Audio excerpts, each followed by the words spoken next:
count, so I think we're in business. Y'all let me know when we can get going. So we're actually going to start off with a little game. Oh, me too. Honestly, quick data. Who in here was a teacher? Who's ever been a teacher? Yes, teachers. Okay, y'all like games then. So we're going to get this PowerPoint up, and the first game we're going to play, I call it the stand-up, sit-down game. All right? And this is how this game works. Very simple. I used to use this game with my high school students on, they have a week of testing and their energy was low, and I just needed to shake up my classroom so I could teach. And this was just a way for me to get them to do that. But now as a workplace wellness coach, I use this to collect data from my audience and really to get to know y'all very quickly. So I'm going to ask 3 questions, and if the answer to the question is yes, I'm just going to ask you to stand up. You don't need to stop or say anything, just stand up by your table. And I'm going to ask the rest of us to just kind of look around and notice who's standing. 3 questions. If your answer is no, you stay seated. Here's the first question I'm curious about. Within the last week, if you were both on the phone with someone you care about and engaged in another task, stand up. If you were on the phone with someone you love, oh, look at this audience, stand up. Look around, look at that. Okay, leaders, have a seat. You're already playing the game beautifully. Next question. If you're one of those rare leaders that actually takes lunch break and eats lunch during the workday, if you typically have a computer or a cell phone in front of you that you're actively engaged in while you're eating, stand up. 100%. Take a scan. Take a scan. Look at this. All right, leaders, you're doing awesome. One more question. I assume so. I know where y'all get down. Here's my last question. If you have a personal mantra or an affirmation that you tell yourself in your head consistently, stand up. A personal mantra or an affirmation that is a consistent part of your internal thoughts. All righty. Wonderful. Have a seat. I want you to keep in mind your responses, okay? Because this is going to come up later. I have a little picture, a little image here. I want you to glance at it, and I want you to be real with yourself right now. Who do you most resonate with? The dog owner or the dog? Look at their bubble. Look at their thought bubble. They're looking at the exact same thing. But one has a mind full, while the other one is being mindful. That is what I'm here to talk about today.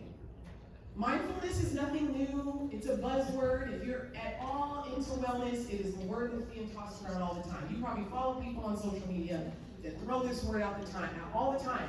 But today I want to give you a little different perspective and leave you with 3 ways of interacting in your day-to-day life that you can practice more mindfulness. This is a quote that I heard years ago. I couldn't even tell y'all where I heard it. Sometimes you hear something, it just sticks with you.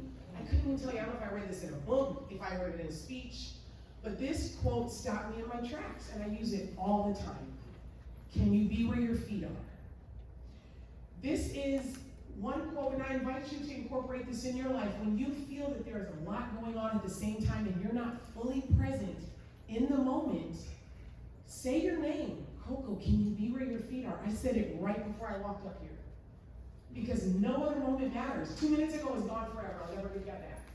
1 day ago, gone forever. You'll never get it back. The only moment that really matters is the present. So can you be where your feet are? As leaders engaging with communities, engaging with stakeholders, lobbying, getting money, securing government contracts for young people that maybe college isn't for them, they can go and get a job, they can get a craft and build their lives. Being present in those moments matters. So this is an important topic for leaders to keep top of mind. 47%. In 2010, 2 Harvard psychologists went out and did a study. They wanted to understand our minds. 47% of the time, y'all, they discovered our minds are wandering, which means almost 50% of our life we are not present in the moment. Right now, I'm willing to bet There are people in this room, your mind is on something else. An email you have to get to, maybe you have to go to the bathroom and you're being respectful and just staying still. But our minds are constantly, a conversation you had with a child, maybe a dispute you had with a coworker or a spouse. Our minds are always on something, 47% of the time. So this takes conscious effort. This is not easy, but you all can do this, and it matters. Practicing the art of mindfulness. I'm going to share 3 suggestions and some examples in life on where this could show up, because the last thing a leader needs to hear is, oh, one more thing on my to-do list. One more thing to think about. This isn't gonna shake up your routine.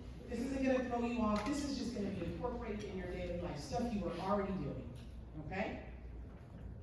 Number 1, I'm gonna encourage you all for your total well-being to be mindfully present in your relationships. So what does that look like as a leader, as Job Corps leaders? You're sitting across the table with someone making your pitch on why this program matters for their communities, why this program will be a positive impact on taxpayers. Yep, I went to y'all's website, how this will positively impact at-risk youth. If you're not mindfully present, if your mind is on something you have to do next, or something you just did, you're not fully showing up in that relationship. Let's talk about your personal life, because you're not all work. There are parents in here, there are partners in here, there are siblings in here, there are cousins. You have relationships outside of work. So if, back to that question of you being on the phone, maybe you're grocery shopping, maybe you're cleaning, and someone you love is telling you something important, maybe a success in their life, something that they're worried about, but you are multitasking and doing other stuff. You're not fully present for them.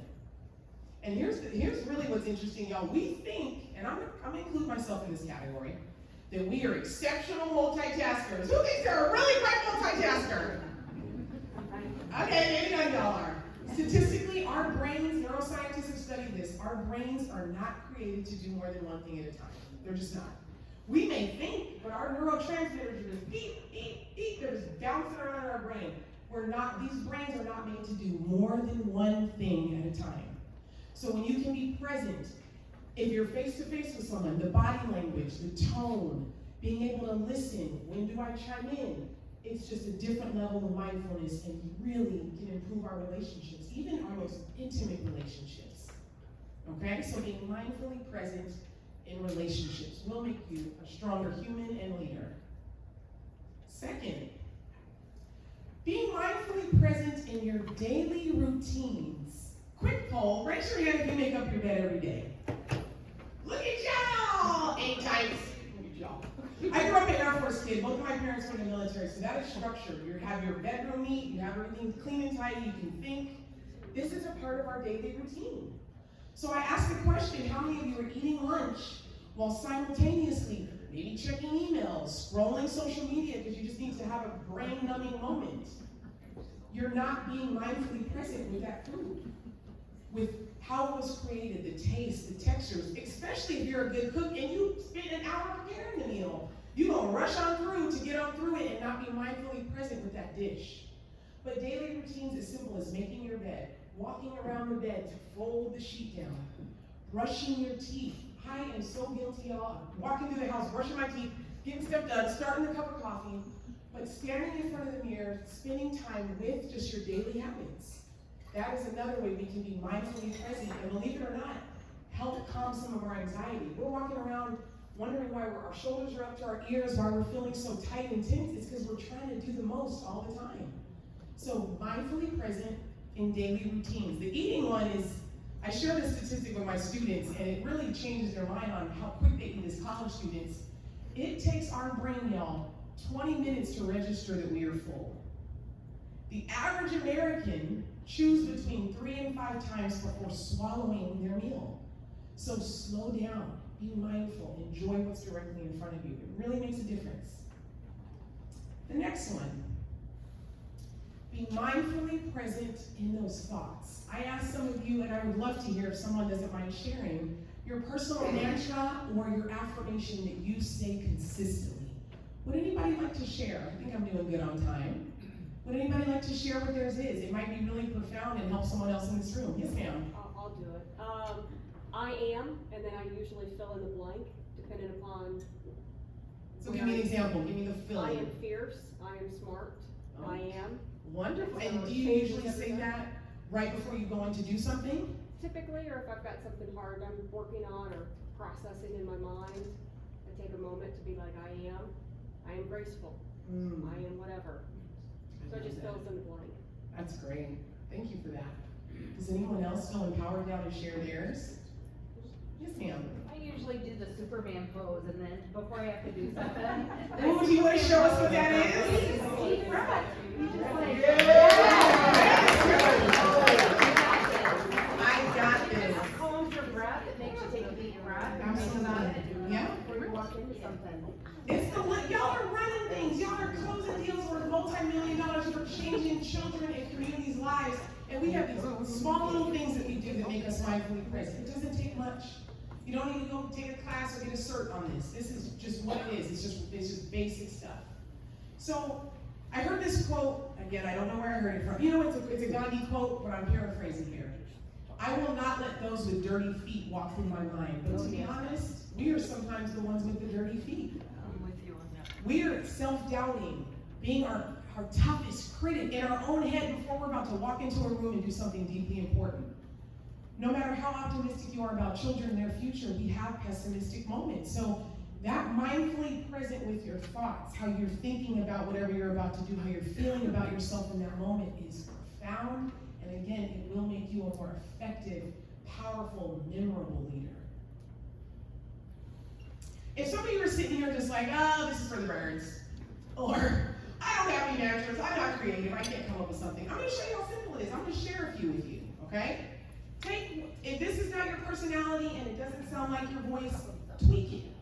Come up with something that you say that pumps you up. You have got to be your biggest and best cheerleader before personal interactions and professional. Here are a few. When you're in something important and you notice that I'm a meeting that's just gone on too long, the agenda's exhausted, zone in, not out. Maybe that's just something you whisper to yourself. Be mindful, not mindful. Run your mind, don't let it run you. That is a good one. Here's a question. What has my attention right now? If you're in the middle of something important and your mind is wondering what has your attention and how can you bring it back to the present moment? And then what I really came here, the message to spread is, can you be where your feet are? And sometimes it even helps to visually look down at your feet to remind yourself, Coco, you were on a stage, you were in front of leaders, they have a full day, it's hot outside, you were giving a speech. Can you be where your feet are? All right? And here's just a lovely visual to close us out with. Can somebody give me a time check? I've gotten so mindfully present. I had to check the time. What time we got? 12:57. Lovely. So I have a couple minutes to spare to engage with you all. I would love to hear from someone based on just a few strategies and suggestions that I've shared with you. Is there anyone in here right now that top of mind, you're like, I practiced this, I didn't even know it. And there's a tip or something you can personally share that you implement in your life as a leader that helps you be mindfully present. Does anyone have anyone that they'd like to share? This is the natural teacher in me. I can't just sit up here and talk. I'm not engaging with y'all. Oh, Donna, go for it. And then we'll take the gentleman behind you. So two things. The first is I started meditating about 8 months ago. So not one of those people who's been doing my entire life or anything, but I had most people are expected to sit it regularly, and it was first incredibly hard. Why am I sitting here with my eyes closed? I just got to the sun. But I will say it has helped me do what you said, which is the art of sitting there quietly practicing, just focusing on my breath, which is incredibly hard, and not thinking about 50 things, has enabled me to be more focused and not have my mind wander when I interact with people and when I'm doing activities. It's been incredibly helpful for me. And then my mantra, it was so important to me, I actually had it tattooed on my arm. Ooh, tell us, what is it? You know, it's some of you may recognize the movie, but I heard it elsewhere, and it says, this is not all it says. I'll tell you the first part, and I'll tell you what I tattooed. It says, fate whispered to the warrior, a storm is coming. The warrior whispered back, I tattooed, I am a storm. Ooh, y'all better watch out for Donna. That happens in so many areas.